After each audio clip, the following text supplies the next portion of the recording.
uma trilha de conhecimentos que trata desde a criação de uma startup. Então, aqui a primeira palestra vai falar sobre o desenvolvimento da ideia, né? E aí até o último passo que seria a captação de investimentos com algum tipo de fundo ou em alguma venda mesmo, que vai ser a nossa última atividade.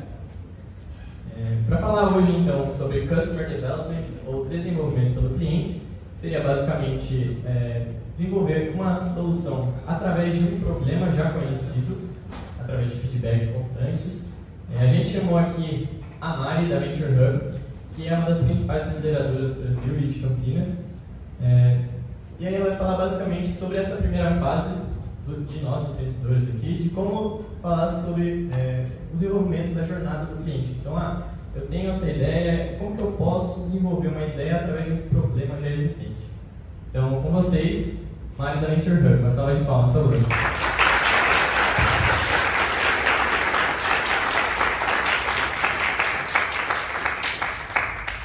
Pessoal, boa tarde. Como é que vocês estão? Tudo bem? Todo mundo cansado ou com bastante energia para me ouvir aqui? Eu vou procurar falar sobre o nosso assunto principal, é claro, mas eu também vou ancorar isso com a minha jornada dentro do empreendedorismo e sem, lógico, né, deixar de mencionar, não vou deixar de mencionar a Venture Hub, que é uma grande aceleradora para a qual eu trabalho como estrategista de inovação, né, há cerca de 1 ano, desde que eu cheguei da Alemanha. Então eu vou contar para vocês um pouquinho a minha trajetória dentro do empreendedorismo, não para, essa mulher só fala dela, não é nem isso, é para vocês sentirem conexão, de repente vocês têm algo parecido para contar, vivenciaram as mesmas dores, os mesmos sucessos que eu. Agora eu pergunto para vocês, quem é que deseja realmente empreender, ter o seu próprio negócio aqui? Todo mundo? Quase todo mundo? Não, quase todo mundo. Muita gente está fazendo empreendedorismo para crescer também dentro da carreira, certo? E eu estava aqui conversando com o Marcos, cadê o Marcos aqui? Marcos, está aqui? Eu estava conversando com o Marcos, que eu recruto pessoas, né? E uma das coisas que a gente mais olha, uma das competências e habilidades que a gente mais olha é o comprometimento, tá? É mais importante até do que o conhecimento técnico, pasmem vocês, porque eu já contratei muitas pessoas com muito conhecimento técnico e comprometimento zero, né? Não adianta nada isso para uma empresa ou para um órgão para o qual você está trabalhando, tá? Mas eu primeiramente eu queria agradecer ao Eduardo, ao Marcos, ao professor, você que é o professor da disciplina, que cedeu o espaço aqui gentilmente para nós, para que a gente pudesse conversar, né, sobre empreendedorismo de uma outra perspectiva, porque empreendedorismo, o professor está aqui, é uma ciência, né? E na minha época, quando eu entrei na Unicamp, aí eu vou falar agora, agora vai ficar complicado. Quando eu entrei em 1998, pronto. Quando eu entrei em 1998. Tranquilo, eu entrei em 88. Tá. 1998, não se falava em empreendedorismo. Eu fiz economia na Unicamp e nós éramos treinados, né, para poder ou sermos funcionários públicos, que eu fui também, vou contar já para vocês a experiência, ou nós éramos treinados para trabalhar numa grande empresa e fazermos carreira, tá? E aí, quando é que tudo isso começou a ficar, quando é que mudou a chave para mim? Quando eu percebi que a empresa ficou muito pequena para as minhas ideias. Aí que eu percebi, não, gente, eu preciso empreender, né? Só que eu acabei adiando, né, essa fase até, de fato, me tornar um empreendedor em 2022 somente, né? Mas eu vou contar um pouquinho para vocês. Então, eu fiz economia na Unicamp e aí, de lá, já comecei a estagiar numa empresa, no CPQD. Lá, eu conheci, que foi o meu primeiro chefe, presta atenção, guardem esse nome, que foi o José Eduardo Azarite, que, na verdade, me apresentou para vocês, né? Foi o José Eduardo Azarite, isso no ano de 2000. E aí, como estagiária, o que eu buscava? Ter comprometimento em tudo que eu fazia, né? Que eu acho que é o principal valor que se busca dentro de um profissional e dentro de um empreendedor também, já vou falar disso. Mas, trabalhei lá durante 4 anos, eu fui estagiária, depois eu fui contratada como economista e me casei e fui para a Alemanha. Lá eu fiz o meu mestrado e trabalhei numa empresa de software, né?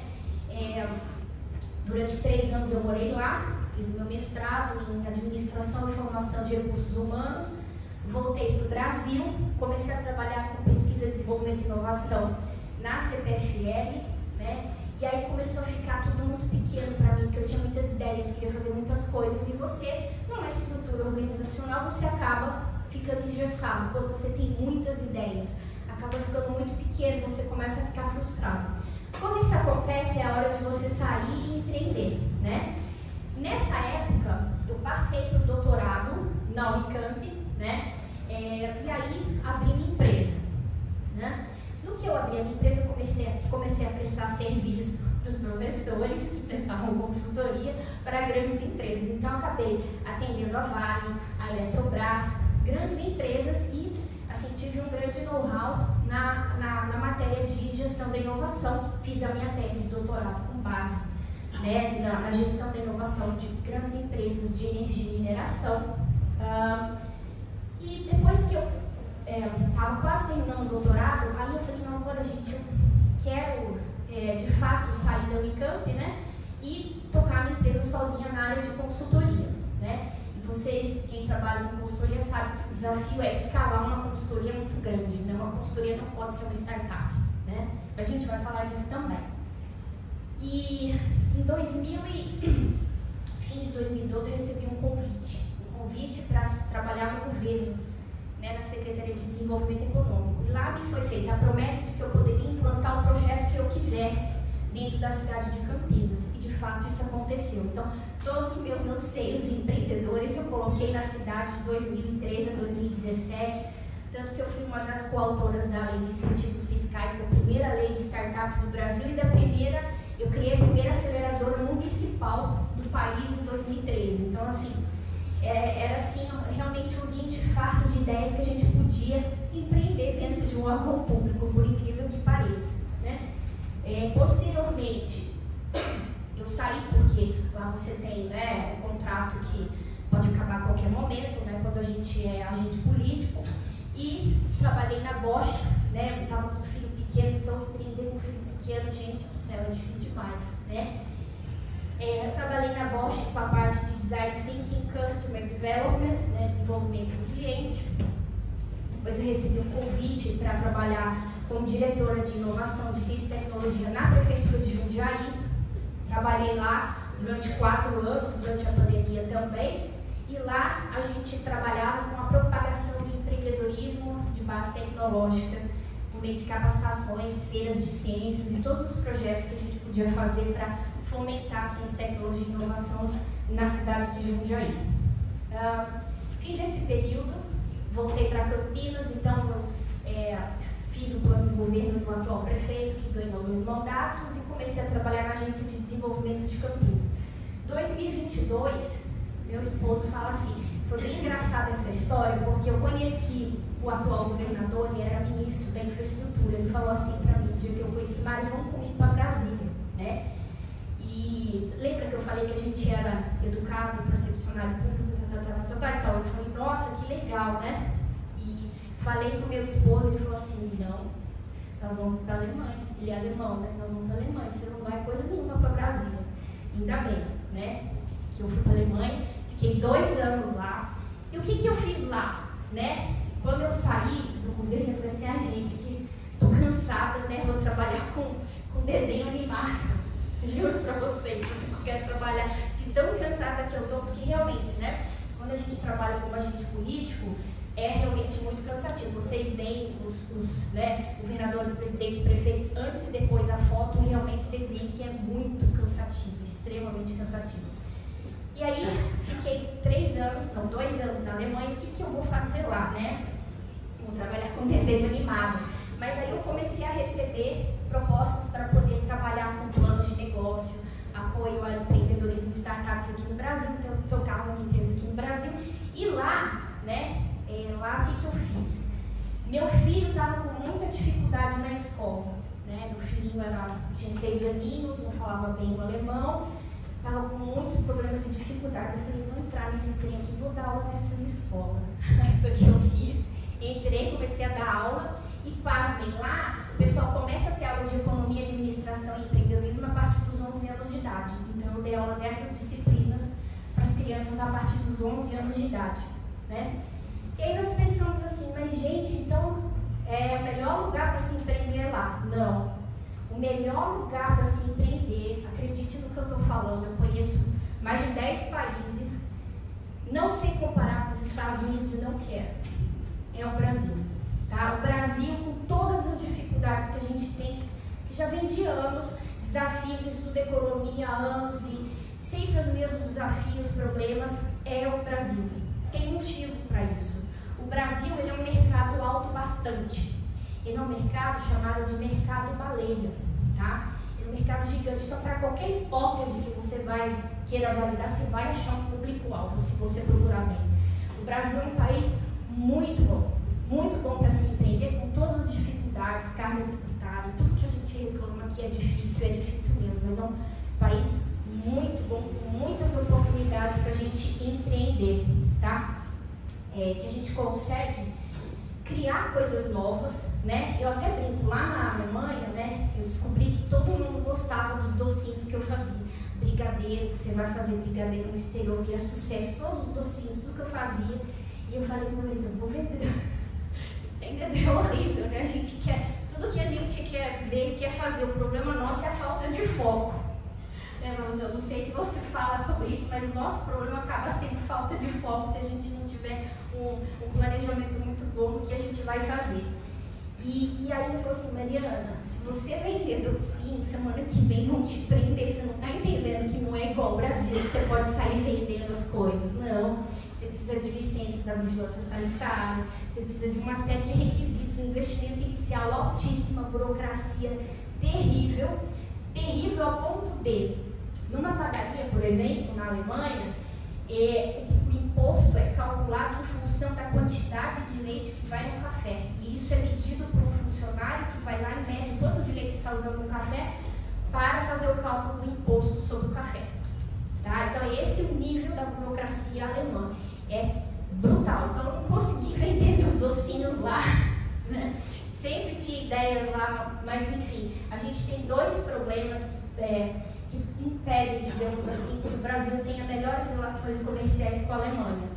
Um deles, né, é a burocracia dos dois países, que é enorme, e segundo, que não há acordo de bitributação. Então, o que você faz? Você é tributado aqui e você é tributado também lá. Então, por isso, né, você não tem aí investimentos ou uma troca de profissionais que poderia existir se não houvesse essas barreiras tão grandes, né? Há muitos anos eu tento fazer negócio com a Alemanha, eu até trouxe o primeiro Instituto Fraunhofer para o país em 2008, mas eu costumo brincar que o único negócio que eu fiz foi o meu casamento, viu? Foi uma negócio que eu casei, foi um negócio que deu certo. O resto não deu certo por conta das diferenças culturais e de você ter dois sistemas extremamente, profundamente burocráticos. Voltamos da Alemanha em junho do ano passado, tá? Estou contando essas histórias aqui para vocês entenderem também do que eu estou falando, o que é essa doida aqui que veio falar de empreendedorismo, ensinar sobre jornada do cliente, desenvolvimento, nunca passou por isso, passei por muitas coisas, né? E aí, voltei, no que eu voltei, eu falei com o José Eduardo Dozariti, lá no nosso começo da história, e ele falou assim, Mari, vem trabalhar na Venture. Então, hoje a Venture, né, eu trabalho como estrategista de inovação, tá? Também tenho um negócio, estava até conversando com o Marcos já chegou aqui? Não. Estava conversando com o Marcos, eu descobri que há 15 dias atrás eu estava no escritório do pai dele, você vê como esse mundo é pequeno, né?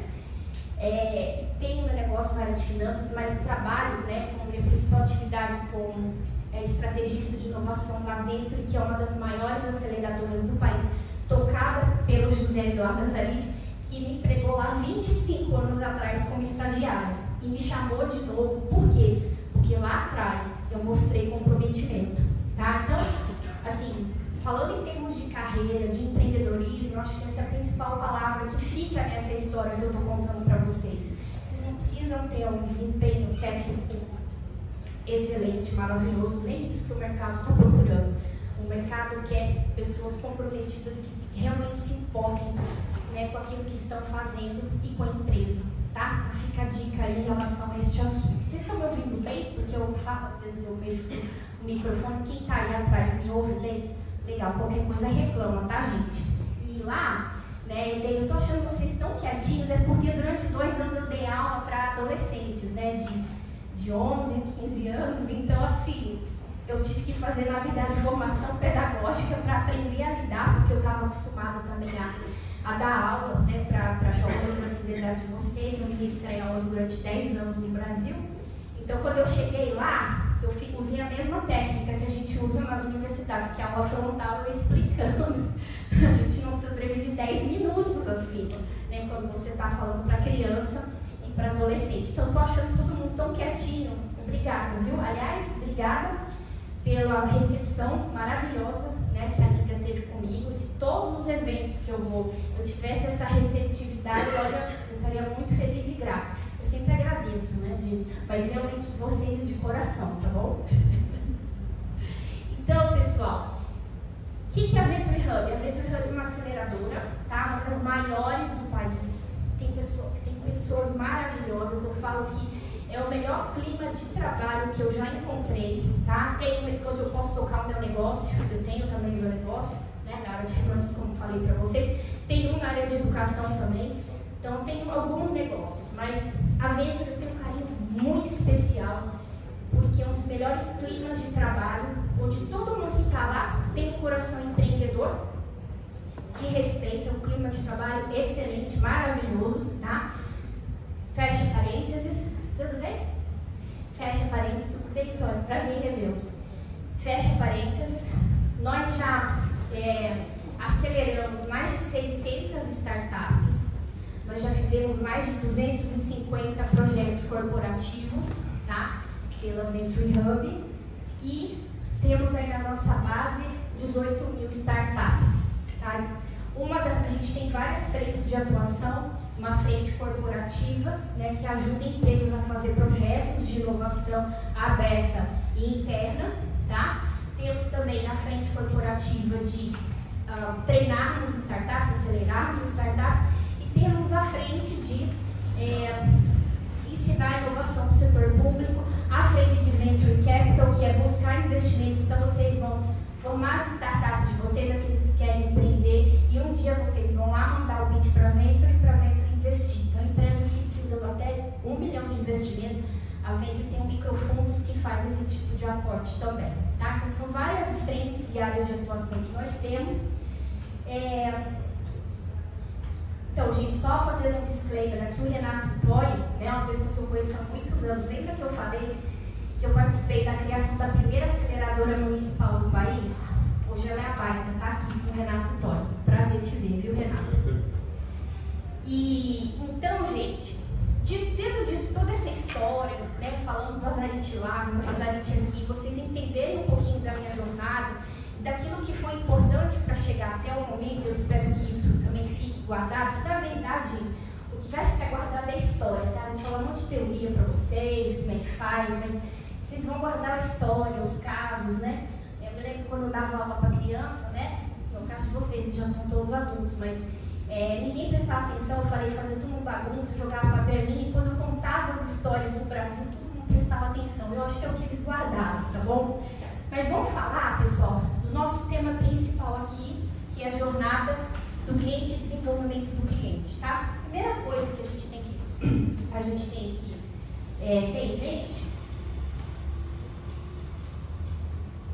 é como é que eu crio a minha empresa. Alguém já tem aqui CNPJ, já está vendendo, já está operando? Não, está tudo... Opa, o que é? Automação de cobrança. Automação de cobrança, que maravilha. O que é o público-alvo de vocês? Empresas do varejo. Tá. Puxa vida, olha, a gente tem alguns desafios que acabou de fechar para a área de varejo, mas lá no site da Venture tem vários desafios na área corporativa que vocês podem se inscrever lá e participar, tá? Agora eu vou pedir licença para vocês sentar um pouco, eu estou desde as 7 horas da manhã em reunião, em pé sentado, daqui a pouco eu levanto de novo.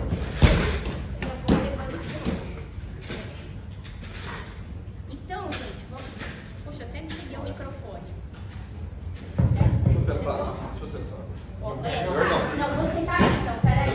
Não, se cair, a gente se cair acabou a aula, pelo amor de Deus. Deixa eu testar. Peraí, eu vou sentar um pouquinho, tá? Só porque eu tô desde as 7 da manhã, gente. Vou testar. Reunião, palestra, eu já tô com... Vocês já fizeram o cálculo da minha idade aqui, né? Só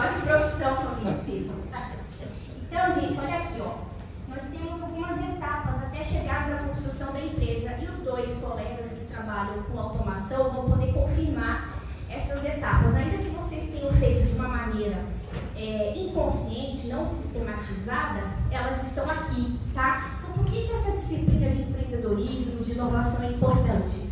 Porque ela vai sistematizar aquilo que vocês já fazem ou que já fizeram, vai ajudar vocês a dar ferramentas, a dar um norte para que vocês possam, de fato, entender em que passo vocês estão, o status da empresa, tá? Então, tem muita ferramenta, né, que esse tipo de conhecimento traz. E é para isso que ele serve, tá? Que a gente sistematiza e traz para vocês. E é claro, normalmente quem dá aula de empreendedorismo tem muita vivência nessa área, né, já empreendeu e vai poder ajudar vocês nessa jornada. Então, são etapas aqui no processo de desenvolvimento do cliente que começam na descoberta. Eu vou falar dessas fases, o que vocês têm que fazer em cada uma dessas fases, tá? Na descoberta do cliente, depois validação do cliente, vou explicar, tá bom? Criação do cliente até a construção da empresa de vocês, tá? De que medida? Primeira coisa, vocês vão chegar até um chamado mínimo produto viável, né? Vocês que já estão faturando, já passaram da fase de MVP, já estão faturando com o produto pronto, mas é claro que sempre em desenvolvimento. Quando a gente começa o processo de validação com o cliente, a gente constrói protótipos funcionais e vê se tem aderência ao mercado. Quando tem aderência é porque eu validei a minha solução, tá? Na primeira fase aqui, ó, vamos entender essas etapas de descoberta do cliente. Eu tenho que identificar quem são os clientes potenciais. E aí que eu falei que o Brasil é o melhor lugar do mundo para empreender. Por causa disso, você sempre vai achar mercado para o que você quer fazer. É só você procurar bem. No Brasil, olha, o que tem de investidor lá fora querendo vir para o Brasil, vocês não acreditam. Muito investidor lá fora. Por que não vem? Porque não fala a língua, né? Não tem a segurança jurídica, o suporte para vir, tá? Mas tem muito investidor que quer vir para o Brasil porque conhece o potencial de mercado que o Brasil oferece, tá?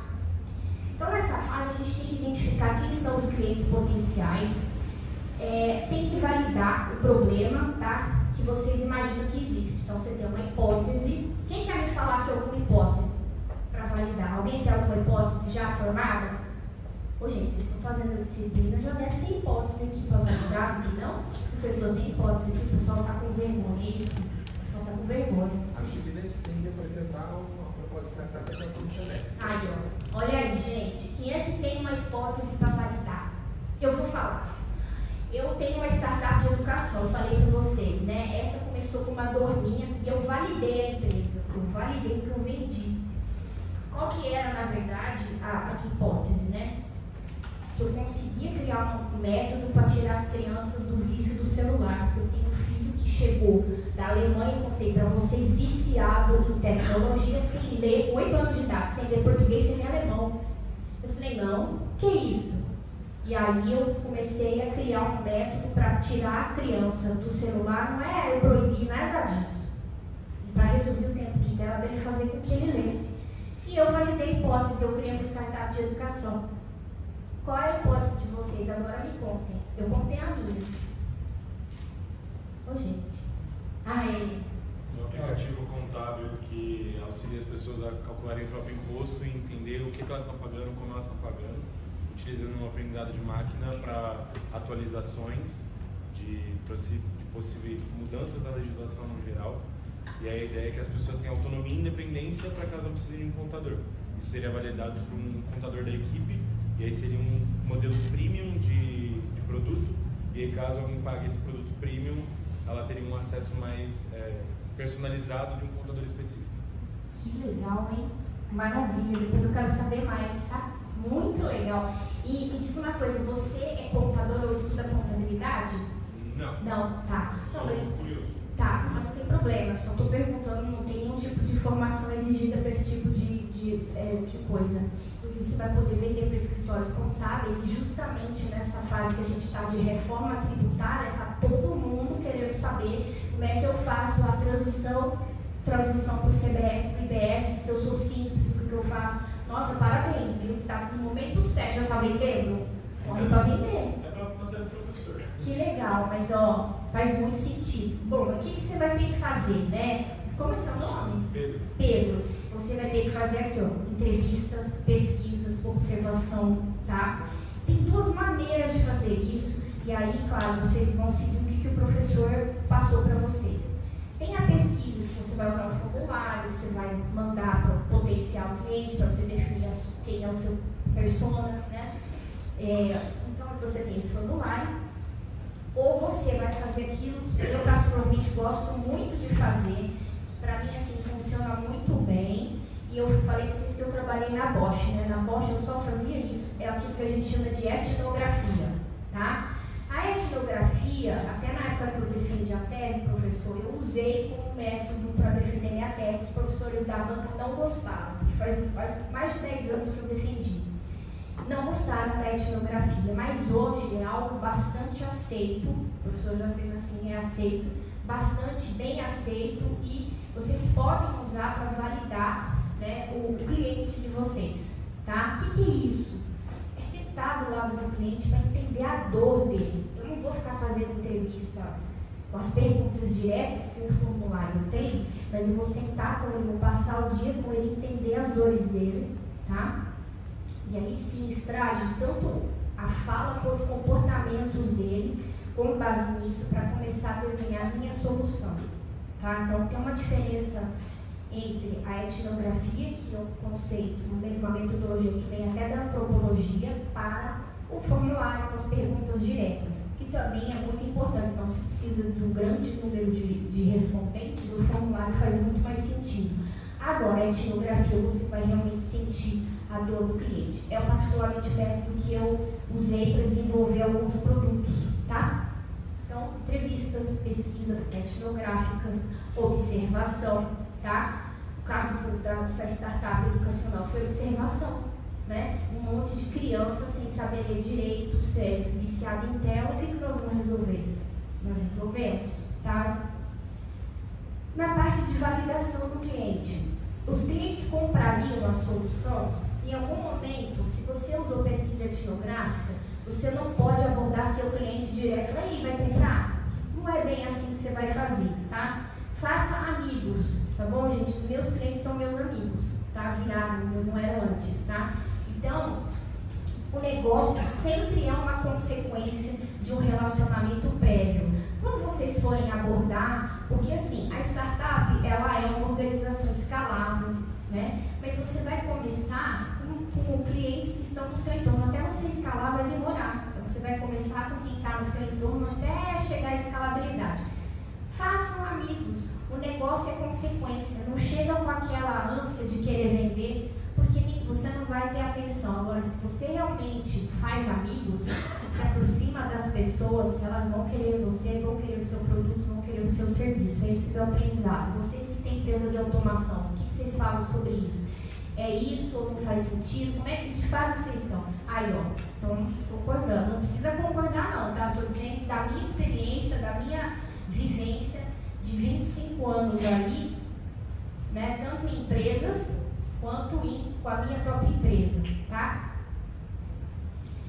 Bom, então, pessoal, a gente tem que entrevistar as pessoas, entender as dores, para depois entender se ela compraria uma solução, se você vai validar a sua hipótese com ela, tá?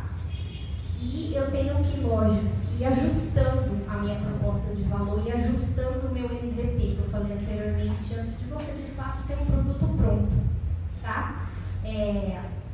Muito bem. Quando você termina essas duas primeiras etapas, quais sejam descoberta do cliente, validação do cliente, você tem que estar pronto agora para escalar. Aí sim você tem que escalar, porque a startup, ela se caracteriza como tal porque ela tem um modelo escalável e repetível, tá? Você consegue escalar. Então, se não for assim, não é startup. Lembra que eu falei para vocês de consultoria? A consultoria dificilmente vai se tornar uma startup. Você não tem como fazer escalabilidade. Aliás, quem tiver uma fórmula de fazer da escalabilidade com uma consultoria, ganhou esse mercado, tá bom? Mas é muito difícil. Porque quando alguém contrata um consultor, ele quer você, tá bom? Bom, Além disso, qual é a recorrência? Né? Existe um grupo de clientes que sempre vai comprar de você, porque a recorrência dentro de uma startup é importantíssima, porque garante a saúde financeira dela. Tá? Então, vocês precisam de um modelo escalável, repetível e de recorrência. Vocês têm recorrência no negócio? Ah, não. Isso aí, tá? Tá no caminho. Vocês desenvolvem tecnologia própria, vocês combinam tecnologia com serviço personalizado, como que é?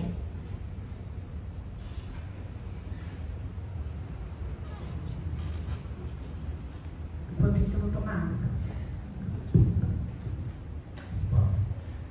Então, nós temos sim, o software hoje, a automação de cobrança, a gente viu assim, a demanda ela veio de alguns clientes que nós já conhecíamos, exatamente igual você comentou, sempre o produto nasce assim, e é o que? É crediário, né? Cobrança, e principalmente trabalhando com serviços que já existem, porque não tem como reinventar a roda. Então, fazer uma cobrança ali via WhatsApp, que hoje é a maior ferramenta de comunicação, enfrentando esse meio. Então, a gente criou algo, uma forma de conectar, ser um hub e integrar com alguns RPs também, mas fazendo essa cobrança ali via WhatsApp. Maravilha, muito obrigada aí pelo seu testemunho, tá? Bom, se ninguém comprar a sua solução, você tem dois caminhos. Se você não conseguiu validar, continuar validando, só que você vai perder tempo, né? Investir mais, vamos chamar assim, ninguém perde tempo fazendo isso. Investir mais tempo e dinheiro, né? Porque tempo é dinheiro, ou você vai pivotar. Vocês já ouviram a terminologia pivotar, né? Pivoting, que é mudar para outra situação, né? Prestar um serviço, outro produto, isso é muito comum, né? Nesse momento de startup. Inclusive, a definição de startup, vamos lá, colocá-la completa. Ela é uma organização temporária com altíssimo risco e que ela tem um modelo de negócios repetível e escalável, tá? Então, é normal você pivotar, porque startup é uma organização de caráter temporário e altíssimo risco, né? Então, só para vocês, a gente conversar um pouquinho sobre a história, lá em 2013, que eu falei da primeira aceleradora, a gente criou também o primeiro plano municipal de ciência e tecnologia do país. Porque a gente viu que muitas startups estavam surgindo e estavam morrendo. Então, são organizações importantíssimas para a nação. Por isso que a gente chegou hoje num estágio que você tem subvenção econômica para startups, programas voltados para startups, lei do investidor anjo, né? Incentivos fiscais para startups, porque são as organizações importantíssimas para o país, tá? Muito bem, pessoal. E a criação do cliente? Bom, já sei que é meu cliente, já sei, né? Agora o foco é no marketing, canais de distribuição e estratégias de aquisição de clientes. A gente vai falar disso na parte de jornada do cliente. Por isso que eu uni o desenvolvimento do cliente, que vai até a criação da startup, e depois a jornada do cliente, que é entender estratégias para vocês conquistarem os clientes com base naquilo que existe. Eu estou controlando o tempo para não falar demais, tá? Vocês têm perguntas até aqui? Tá muito chato que eu estou sentada? É que realmente estou desde as 7 da manhã, viu, gente? Eu já não tenho mais 20 anos, que nem você sabe, mas no dia seguinte ia fazer prova, estava bem, mas agora não é mais assim, tá? Então estou sentada, daqui a pouco eu levanto. Então o objetivo é criar uma base de clientes recorrente, tá? Da startup. E aí, você já validou para o seu cliente, validou a sua solução, sabe para quem você quer vender, está na hora de criar o CNPJ. Está na hora de criar o CNPJ da empresa, né?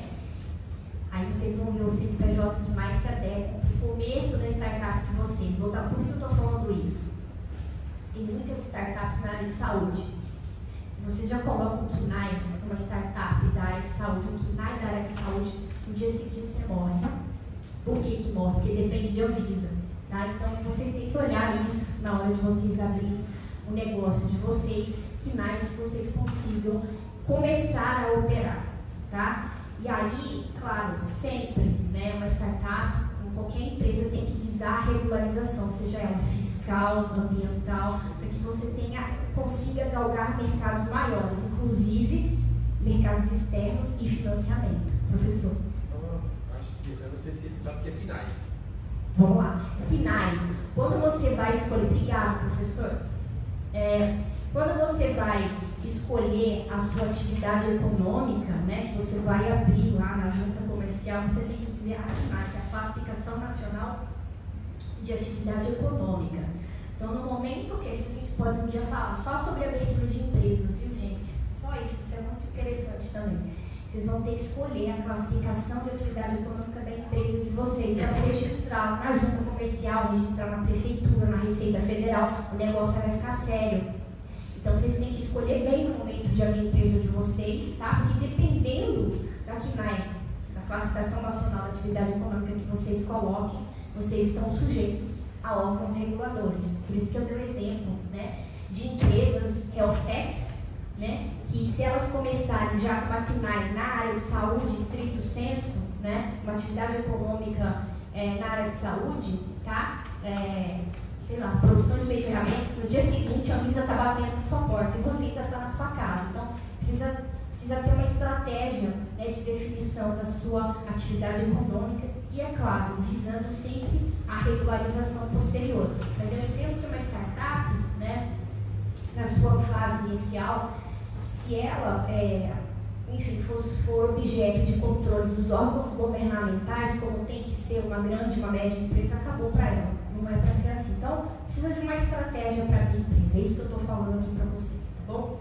Só aproveitando, acho que o pessoal pode estar pensando nisso.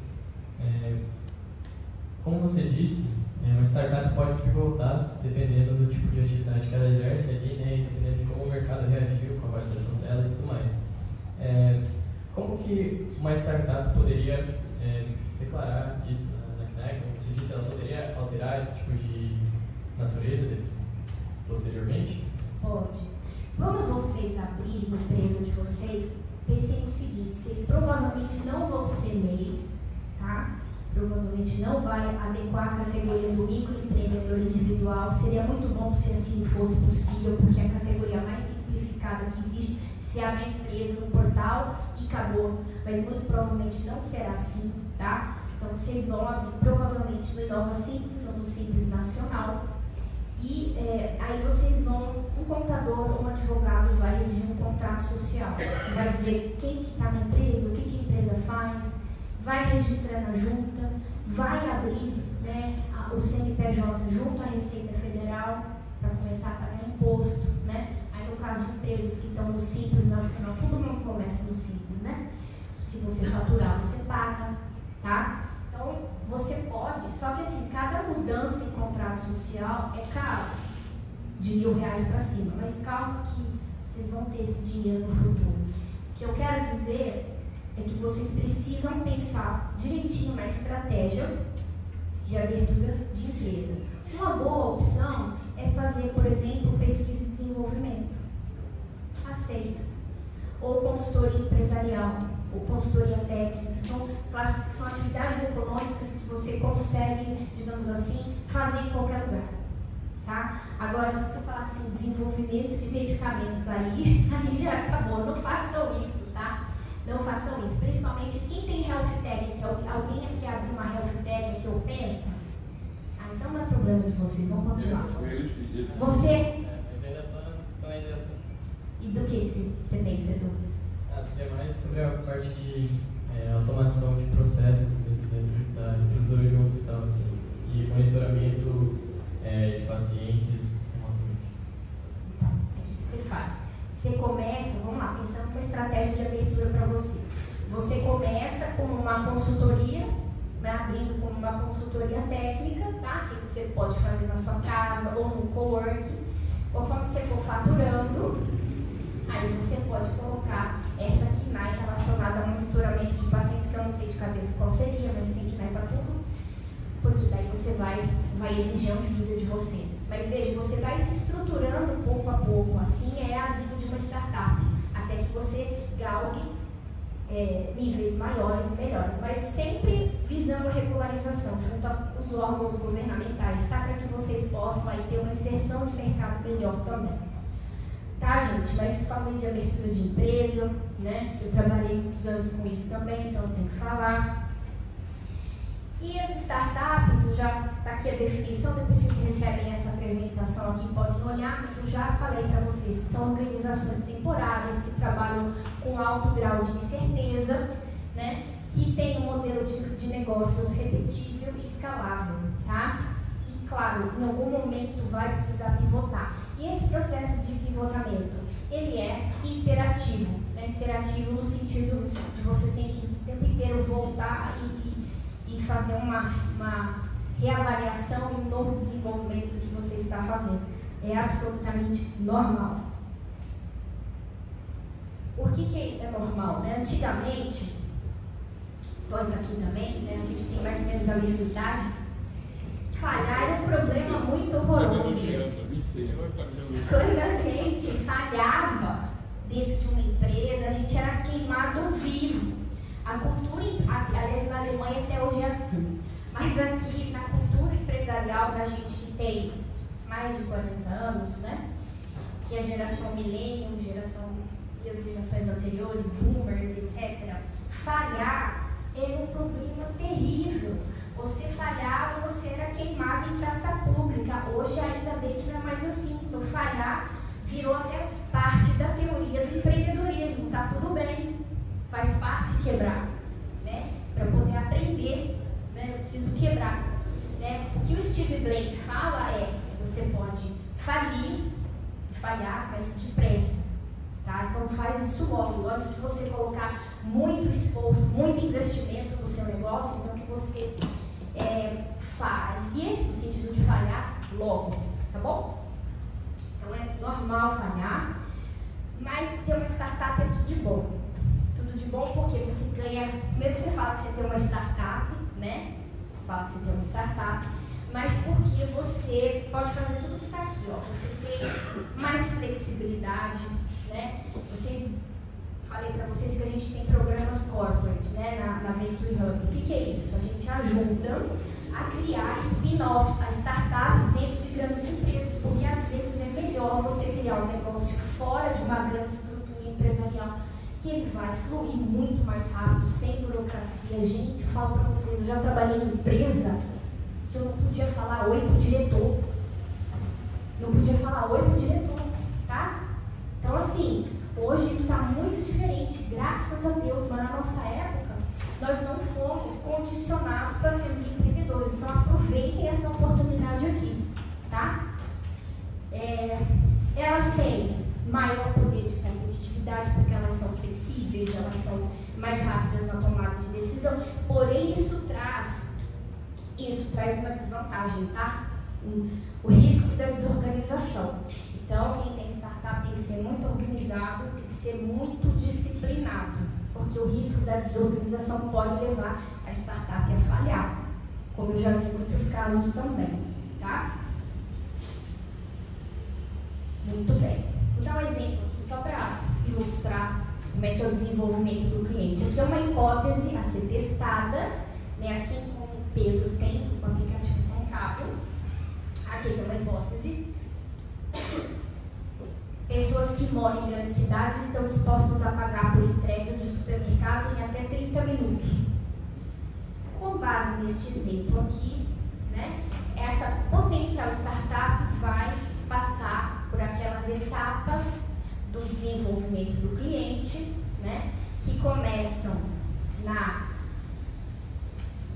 descoberta, na validação e chegam até a construção da empresa, tá? Depois vocês podem ler este exemplo melhor. Mas o que ele está falando aqui? Olha, essa equipe que tem essa hipótese entrevista 50 pessoas, né? Uma parte pode ser por formulário, como a gente falou, por roteiro, outra por etnografia, pode ter esse mix, para validar e descobrir quem é a persona. Descobrem quem é a persona. São famílias, né, pequenas, são pessoas que não têm tempo para comprar, né? Com base nisso, né, eles fazem um ajuste da hipótese, porque a gente sempre tende a pensar que todo mundo é o nosso mercado-alvo. Não, quanto mais específico e cirúrgico, mais rápido vai ser, inclusive, a nossa venda lá na frente, tá? Então, eles descobrem, ao fazer essas questões, que o público-alvo inicial não é toda a cidade, mas jovens profissionais e pais de crianças pequenas, ok? Na parte de validação, cria-se o MVP, pode ser uma landing page para fazer entregas na cidade de São Paulo. MVP simples e funcional, tá, gente? Lembra o seguinte, feito é melhor do que perfeito, tá? Feito é melhor do que perfeito. Quem que é perfeccionista aqui? Quem que é sofre, tá? Sofre. Quem é perfeccionista sofre quando tem negócio. A gente sofre.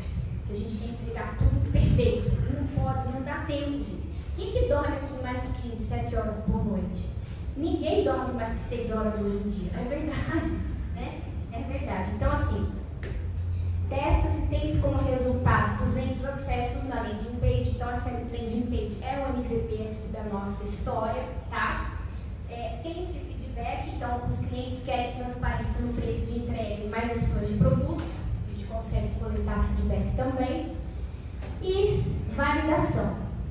Cria-se o cliente com estratégias também de parceria junto aos supermercados, né? Que a gente tem que ter parceiros, todo mundo. Ninguém trabalha se não tiver parceria, ok? Faça parcerias com os supermercados locais para ampliar o sortimento, né? E aí, com isso, com essas parcerias, com a landing page, a validação, começa a crescer a base de usuários, começa a escalabilidade. Por fim, está criada a minha startup, tá bom? Está criada a minha startup, uma estruturinha parecida com uma empresa tradicional, que vai fazer entregas na cidade de São Paulo em menos de 30 minutos, porque eu validei a minha hipótese, tá? Quem é empreendedor não pode ter vergonha, tá, gente? Não pode ter vergonha. Você vai ficar a cara para bater. Vai levar muito não de cliente, vai levar calote de cliente, tá? Não pode ter medo, tá bom? Então eu já falo isso porque se vocês, que é o perfil, tá, gente? Quem é mais fechado, quem tem medo de ouvir não, quem tem medo de calote, que é perfil, não tem nada de errado nisso, são perfis. Não pode empreender, tá? Não tem nada de errado, são perfis diferentes, para momentos diferentes da vida, tá bom? Muito bem.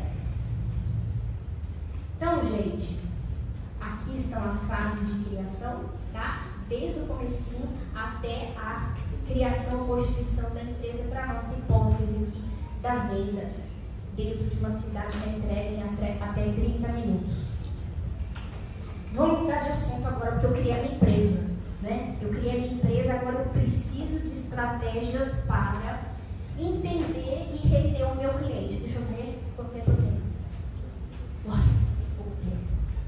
Que pena, porque é um assunto muito legal. Vou falar um pouquinho de empresa para vocês, né? Não a parte legal, mas em 1 hora, né? Depois a gente pode aprofundar, se pertinente. Eu venho aqui, gosto muito, né, de vir aqui, de conversar, porque eu realmente acredito que é o empreendedorismo que tira o país, não só esse, qualquer país de crise, tá? De crise, de situação difícil, é o que vem de cada um.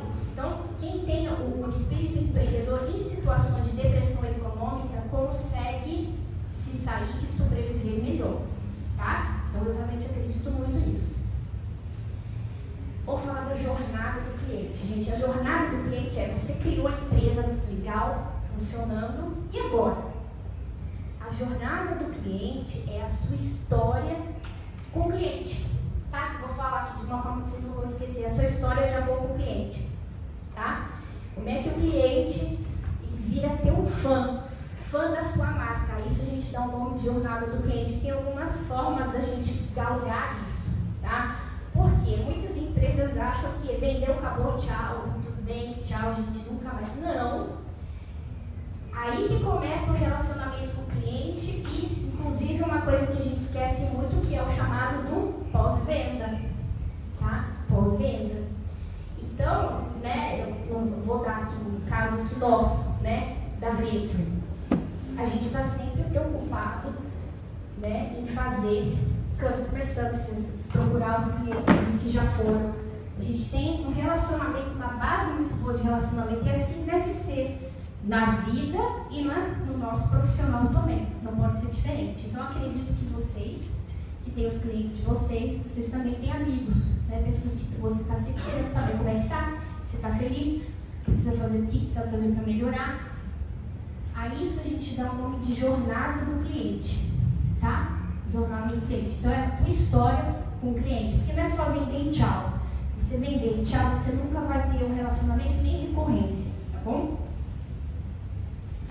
Aqui a diferença entre um e outro, mas eu já falei. Então as jornadas do cliente incluem muitas coisas, que inclui o antes do cliente descobrir que você existe, e depois da experiência com o produto ou com o serviço.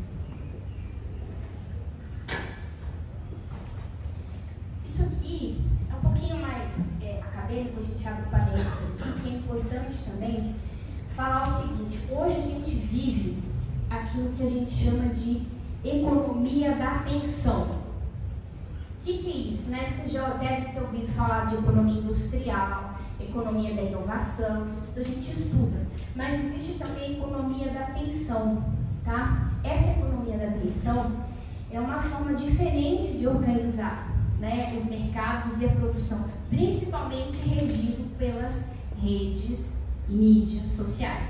Então hoje, dificilmente vocês vão conseguir fazer uma venda sem o apoio de uma rede social, de uma mídia social, tá? Vocês mesmos estavam falando que fazem cobrança o quê? Via WhatsApp, né? O Pedro está fazendo o quê? Um aplicativo, é um aplicativo que ele vai ter que colocar na loja do Google, vai colocar na App Store.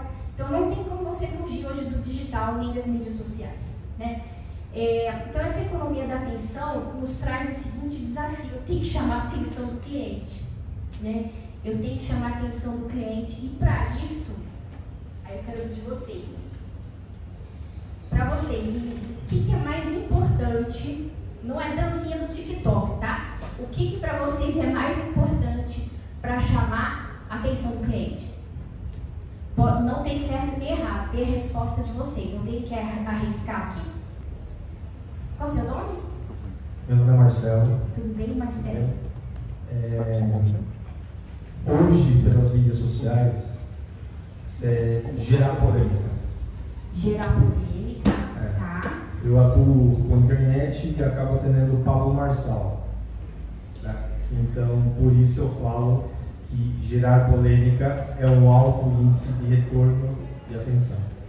Boa, obrigada, viu? Obrigada. Eu não contava com essa resposta, mas faz todo sentido, né? Todo sentido, né? Aliás, assim, disclaimer, independente, não tem nenhum julgamento da pessoa. A campanha dele foi muito bem feita. Você fez? Eu faço a parte da transmissão dos eventos. Tá. Então, a Casa Digital, os eventos de lançamento dele, Tá. sou eu que faço a parte de transmissão dos eventos. Tá? Mas essas polêmicas, elas são intencionais. Sim, com certeza. Tá certo? Com certeza. Então, tudo em cima de estratégia. Estratégico. Então, gerar polêmica dentro da economia da atenção. Obrigada, viu? Gostei da sua resposta. Não esperava. Alguém gostaria de me falar mais alguma, enfim, tem mais algum insight? Me comunicar aqui para a turma? Eu vou dar a minha, assim, opinião, está fundamentado nos livros, mas o que você falou está correto. É que nem todo mundo vai usar a estratégia de criar polêmica. Não tem coragem.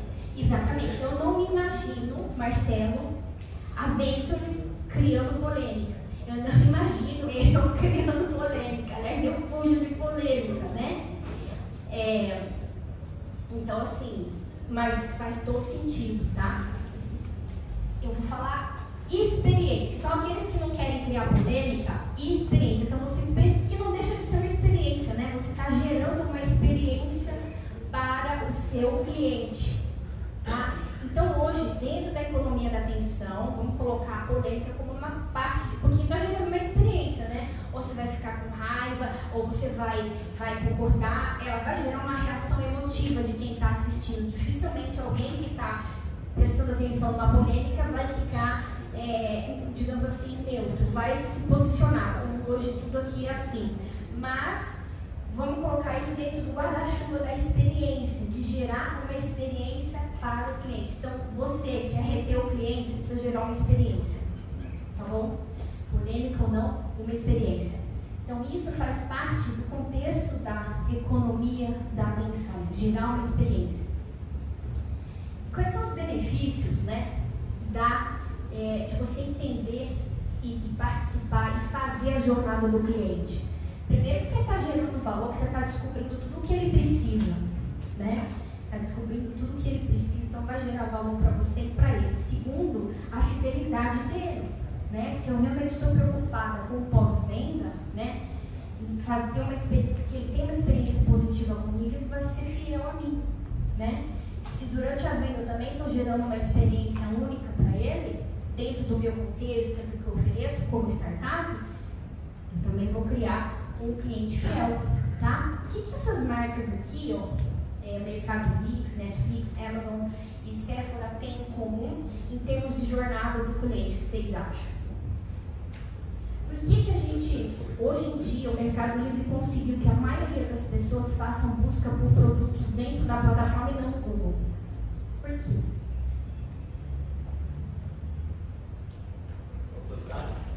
Autoridade. Perfeito, Marcelo, autoridade. E por que eles geraram essa autoridade? Você quer falar também, né? Você levantou? Ele Oi? Eu ia falar do jardim do Mercado Livre, porque hoje em dia o mercado, tipo, todo mundo fala, você vai comprar na internet, você pensa, a América Latina é Mercado Livre, né? Claro que a Amazon tem o seu, tipo, os dois são concorrentes diretos, né? Mas ou é Mercado Livre ou é a Amazon, então a quantidade de mercado que ela tem é gigantesca. Isso aí. Então assim, eles construíram autoridade, tem um mercado gigantesco. Por quê? Porque eles criaram uma experiência diferenciada. Então você compra no Mercado Livre, você consegue ter entrega no dia seguinte, D+1, tá? Em alguns casos até D+0. Isso é uma experiência única, né? Você pede e chega. Quase não vou sair para comprar mais. Eu peço pelo Mercado Livre. É uma experiência única. Além da experiência, se a gente olhar, por exemplo, o caso da Netflix, por que todo mundo gosta da Netflix? Por causa da personalização do conteúdo. Duas palavras. Personalização do conteúdo e experiência geram autoridade. Quer ser uma startup de sucesso? Personalização do conteúdo, experiência única para gerar autoridade. Tá bom? Eu conectei com tudo que vocês falaram aqui. É o que essas grandes empresas fazem, que vocês também devem seguir como princípio para a startup de vocês ser bem sucedido.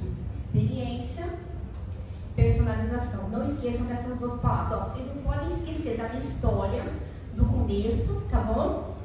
E dessas duas palavras, experiência e personalização, para que vocês tenham, de fato, clientes fiéis a vocês.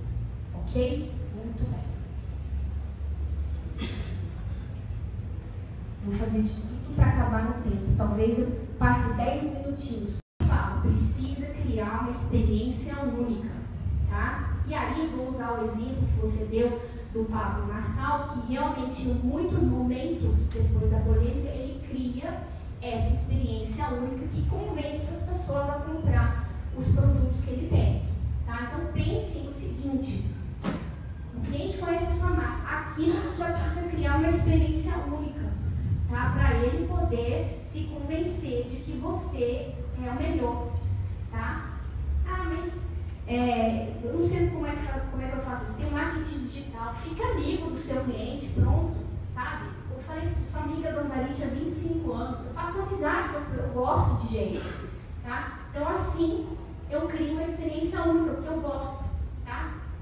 Até chegar no eu recomendo. Eu vou passar esse gráfico aqui, porque eu demoraria muito para explicar essa pirâmide, mas... Também que vai ter um copy. Não sei se vocês viram, mas a gente publicou um copy no nosso Instagram, que basicamente é um copy de casamento, é um copy muito especial, que é do chefe Moreira, da padaria Moreira. Ele ia ser divulgado a princípio apenas no encerramento, mas como ele foi muito bondoso assim, ele vai estar dando uma prévia pra gente, no caso vocês aqui, hoje, à tarde.